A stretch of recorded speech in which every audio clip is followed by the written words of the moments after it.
Hello everyone, this is xBIGALSKIx, And this is JTB. and this is Descent of the Fiends Phase 5, Ninja Gaiden Black Master Ninja. This is basically the last two fights of Phase 4 of Eternal Legend and Phase 5 of Eternal Legend, all rolled into one big mission. Yeah, it's a fair bit easier though, like in terms of like damage and that. It's, they don't really tell you that, which is odd. But Eternal Legend is kind of scaled up a little bit. Well, this right here, if you want to go for a good score, you kind of got to get some, some speed going here. And you want to, kill Doku, and I think I messed up. Right there, I kind of waited too long. But a lot of ETs, if you get some double connecting ETs, see, like I dog it right there, and then that just cost me. But I did get the double connecting, and then the gleaming blade. But I've had scores over 200,000 before on this.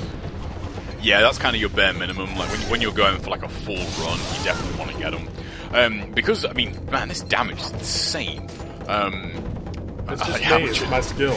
It's like how much you deal to him in this mission. So if you do want to go for like full score, the Debilero is actually really, really good on this mission because the Debilero UT does a ton of damage to Doku, and if you can clip both Vigorian ninjas as well, like you'll definitely kill both of them. And the Vigorian ninjas, they just have way less health in this mission than they do in Eternal Legend. In Eternal Legend, they can survive a Debilero UT and a couple of hits from Doku. In this mission, like a single Dragon Sword string takes them out. You know, they're very fragile in this compared to Eternal Legend. And when Doku kills them, they'll come back, so that can obviously waste time for you, which is a pain when you're trying to go for speed.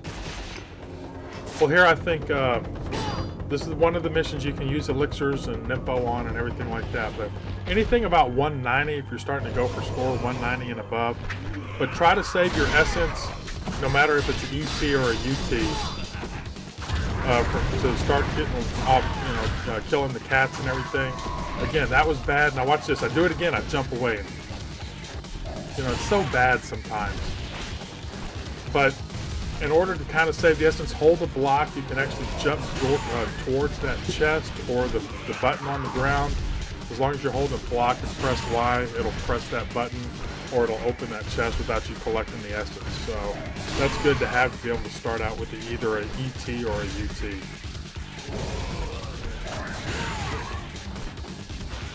I like the little animation when you hit Marbus. He kind of like bobs his head like that. He's like, that looks pretty fun. But here, I think again, going for kind of points, not farm points. This is the best way. Just charge up and again, you'll get a good score. We talked in an earlier mission about different levels of scores and what would be considered good and everything. 30 million, 40 million, 50 million, like that. Doing what I'm doing here is going to get you over 30 million, over 40 million, not using Ninpo or not using supplies, semi-farming, and then once you get up to the higher levels, farming Marbus is what it's going to take to get to 50. Now I dog it right here.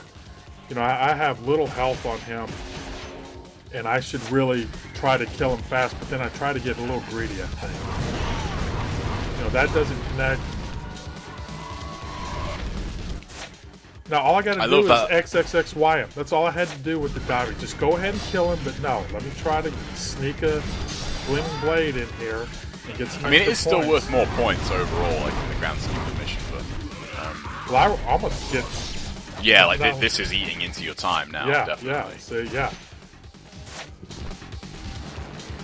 Again, just kind of taking a chance. I mean, I get a cat out of it that I might not have gotten, but still, I could have already had it over with. And again, this was bad. that move was pretty funny. Yeah, I stuck it in his ass. Sorry, we try to stay PG, but every now and then you got to go R-rated just for some fun. Poor Marvin.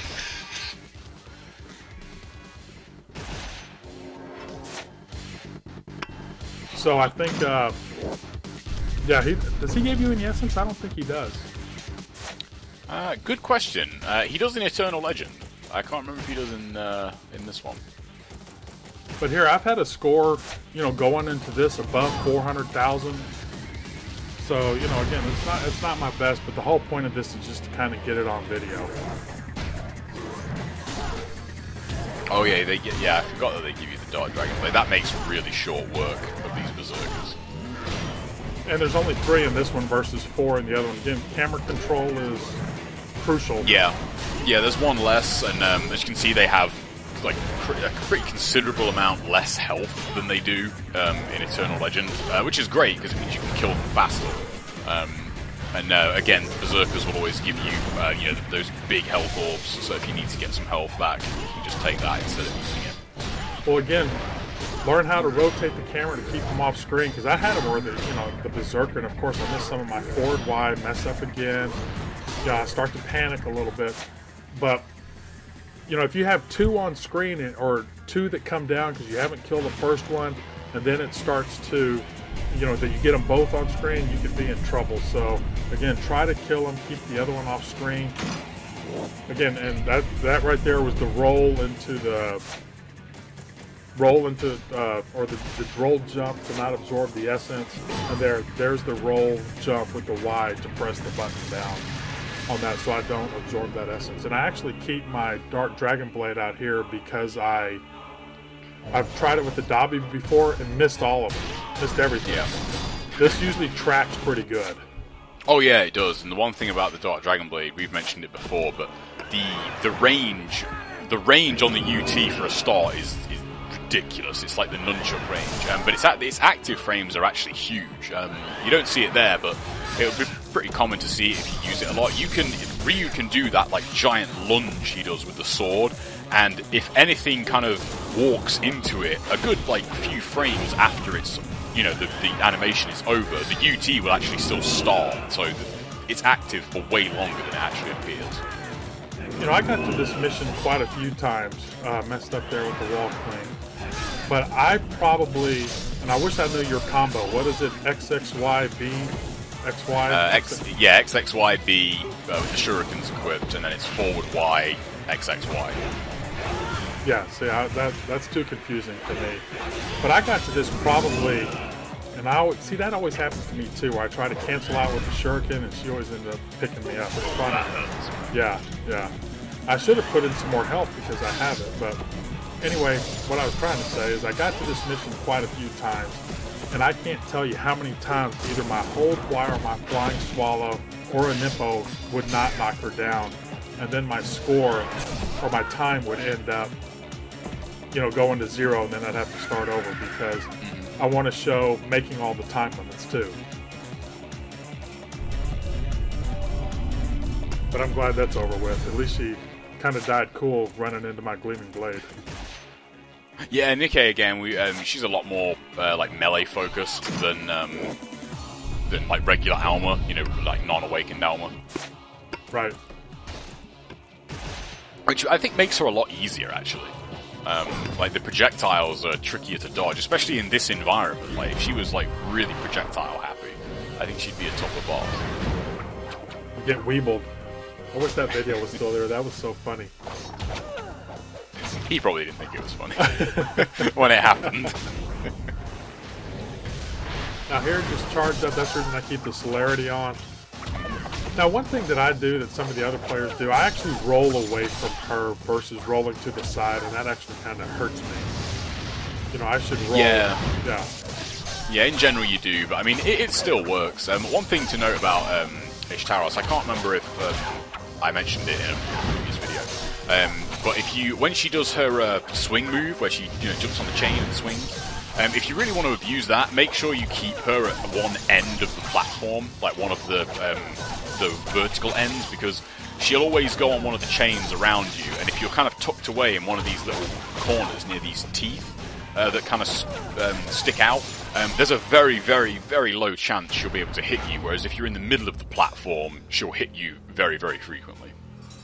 Well, you know, that was kind of a standard move, the XXXY. There is a way to loop her after she kicks with the forward XXX, but I'm not good at that.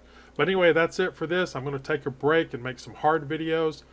And so, you know, I guess my mission mode videos will be The rest of them, starting with the Captivating Goddess, will be, you know, 3 or 4 weeks away. But I'm actually going to work on the hard run for a while, and we have some special things lined up for that. So hope everybody's enjoyed the mission mode videos up to this point, and we'll see you later on. Take care, everybody.